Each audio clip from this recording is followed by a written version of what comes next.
Bonjour chers abonnés de Bantal TV, la télé du peuple est toujours plus proche de vous.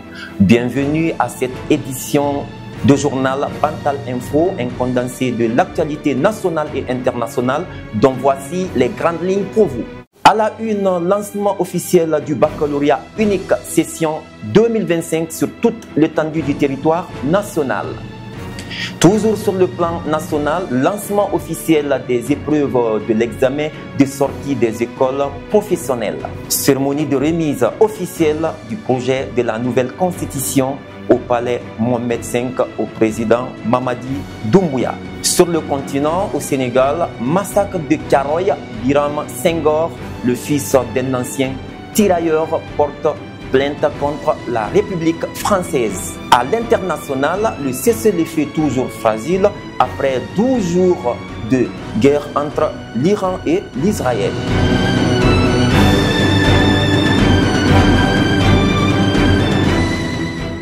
C'est parti pour le baccalauréat unique session 2025 en Guinée. Le coup d'envoi de la première épreuve a été donné ce lundi 23 juin 2025 sur toute l'étendue du territoire national. Au total, 72 937 candidats affrontent les épreuves dans 260 centres d'examen à travers le pays. Les autorités du ministère de l'enseignement technique, de la formation professionnelle et de l'emploi ont procédé au lancement officiel des premières épreuves pratiques ce mercredi 25 juin. Ils sont au total 22 562 candidats, dont 70% de filles, à affronter les examens de sortie sur toute l'étendue du territoire national. C'est à travers un communiqué rendu public au journal télévisé que la présidence de la République a annoncé une cérémonie capitale qui se tiendra ce jeudi 26 juin au palais Mohamed V de Conakry.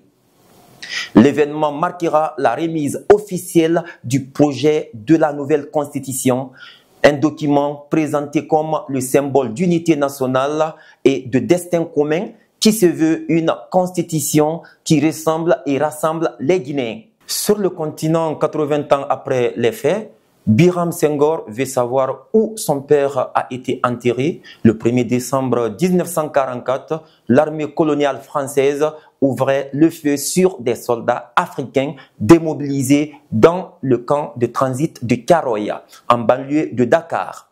Ces anciens tirailleurs réclamaient simplement le paiement de leurs soldes. Parmi les victimes, Mbap Senghor, tué ce jour-là, pour avoir demandé ce qui lui revenait de droit. 8 décennies plus tard, son fils Biram Senghor, 86 ans, ne sait toujours pas où son père a été enterré. Enfin, à l'international, entré en vigueur mardi 24 juin, le cessez-le-feu entre l'Iran et l'Israël, annoncé par le président américain Donald Trump, semble être respecté. Les deux pays ont revendiqué la victoire, mais l'accalmie est fragile pour les populations civiles qui payent le prix de 12 jours de bombardement quotidien. Fini ce journal Bantal Info. Merci de l'avoir suivi, chers abonnés. Continuez de vous abonner à notre page et à partager. À la réalisation et supervision, Amadou Diaby. Au cadrage et au montage, Mamadou Diallo. Merci pour votre fidélité et à très bientôt.